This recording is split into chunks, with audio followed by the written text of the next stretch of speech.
أعوذ بالله السميع العليم من الشيطان اللعين الرجيم. بسم الله الرحمن الرحيم. الحمد لله رب العالمين، والصلاة والسلام والتحية والإكرام على رسوله الكريم ورحمة للعالمين وعلى أهل بيته الطيبين الطاهرين المعصومين المنتجبين المظلومين. અમારા ખોજા TV radio અને એરવેસના માન્ય શ્રોતાજનો કે જે આ કાર્યક્રમમાં અમને સાંભળવા એકઠા થયા છો, તમારી દિલચસ્પી અમને તાકાત આપી રહી છે.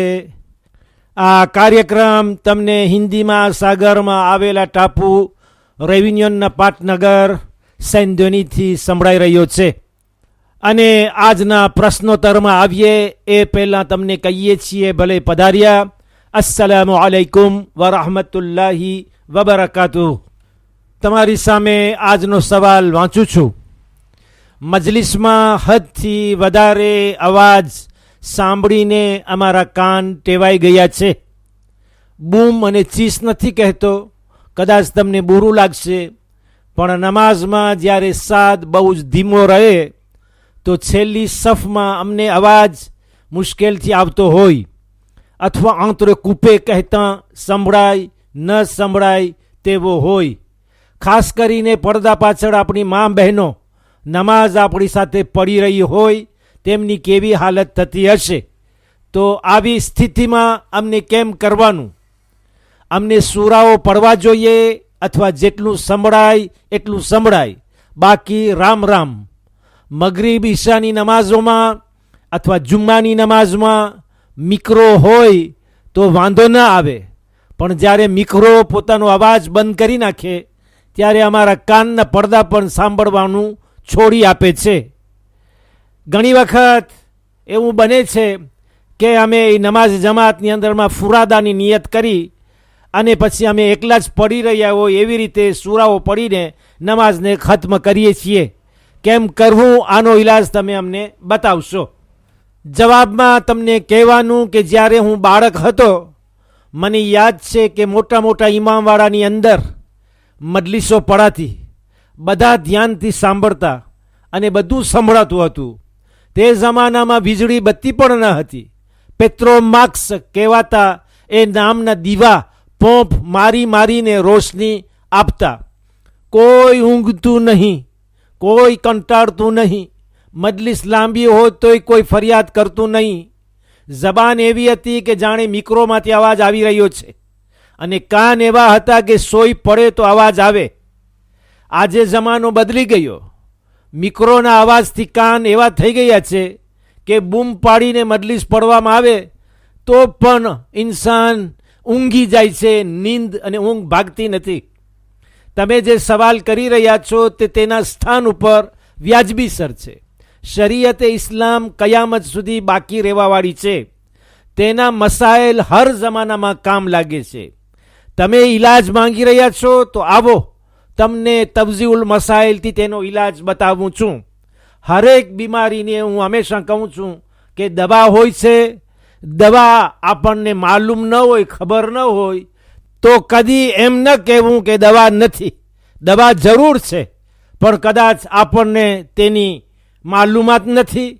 તપાસ કરીએ તો બધું મળી જાય. દરેક પ્રોબ્લેમનો સોલ્યુશન છે. મસાઇલ છે 1471, 1472, 1471 અને 1472.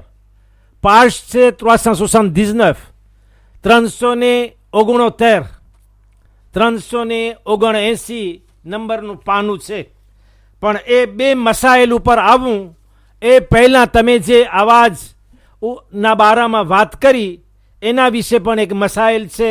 તે પહેલે તમને સંભળાવી દઉં કે શરીયતે ઇસ્લામ નમાઝ કેવી રીતે પડવાનું કાનૂન રાખી છે, અને તેમાં પણ કેટલો અવાજ હોય એનો મેઝ્યોર, એનું માપ છે. મસલો છે 1495, 1495, 1495. page 383, 383 નંબરનું પાનું છે.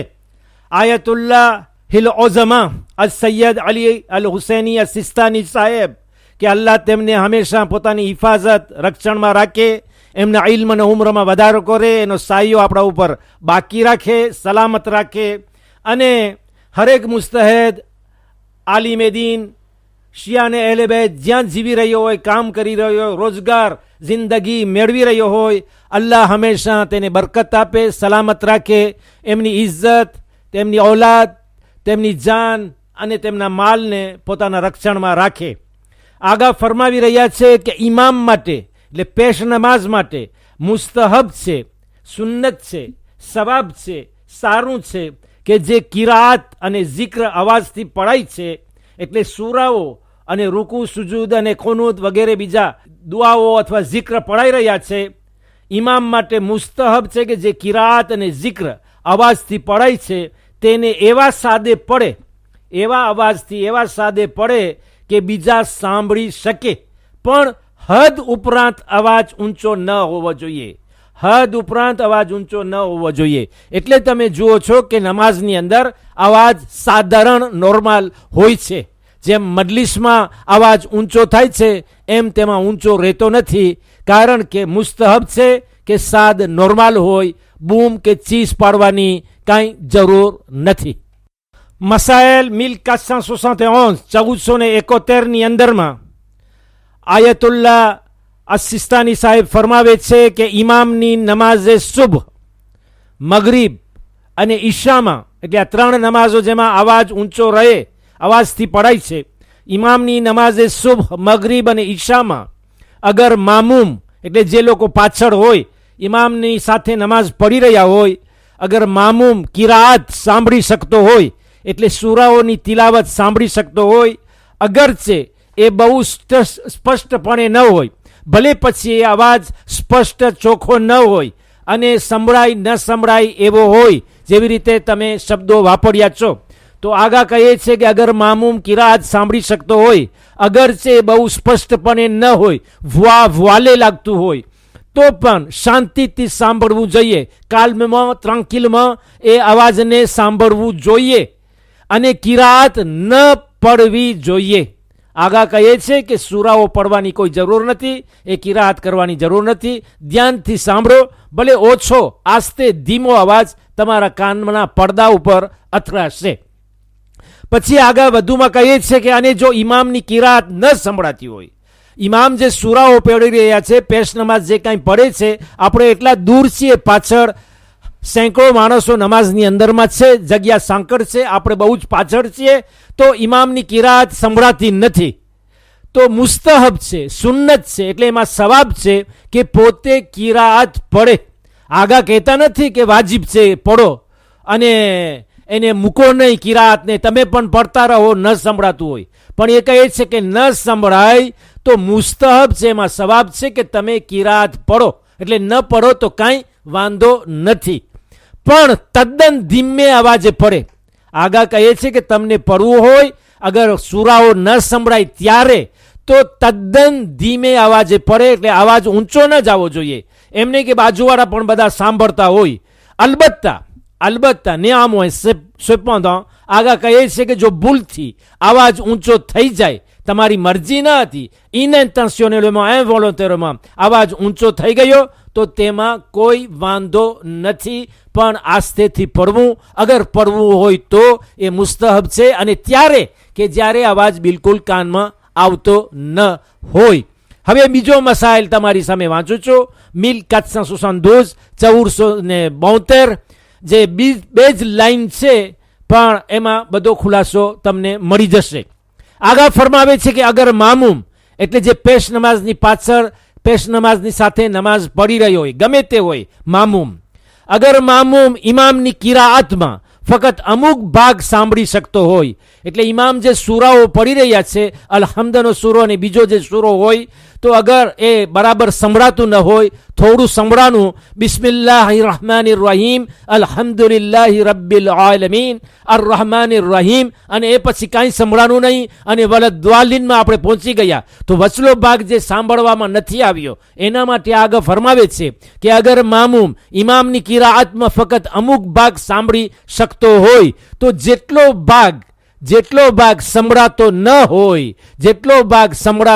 હોય એટલો પોતે એ ભાગ પડી શકે છે. આગા કહે છે કે એટલો ભાગ પોતે પડી શકે છે. પડવું વાજિબ નથી, જરૂર પડવું જોઈએ એમ નથી કહ્યું કે પડે, પણ પડી શકે છે. એટલે ઇલ peut réciter, અગર એની મરજી હોય, ચાહતો હોય તો એમાં કોઈ વાંધો નથી. યાદ રાખજો કે આપણે ઇમામની પાછળ નમાઝ પડી રહ્યા નથી, એની પાછળ નહીં, એની સાથે પડી રહ્યા છે. પાછળનો મતલબ એ થયો કે એ પડી લે પછી આપણે પડીએ, એ રેસીતે કરે પછી આપણે રેસીતે કરીએ, જેવી રીતે બચ્ચાઓને કુરાન શીખાડવામાં આવે છે. નહીં, આપણે એની સાથે પડી રહ્યા છીએ. nous sommes avec lui, એટલે એનું રેસિતાશન એ આપણું રેસિતાશન છે. એ જે કાંઈ પડે છે ભલે કાનમાં અવાજ ના આવતો હોય પણ એ આપણો જ રેસિતાશન છે, એટલે કે આપણે એની સાથે નમાઝ પડી રહ્યા છે. શા માટે ફુરાદાની નિયત કરીને તમે જમાતનો સવાબ ખોઈ નાખો છો? કોઈ ફુરાદાની નિયત કરવાની નથી.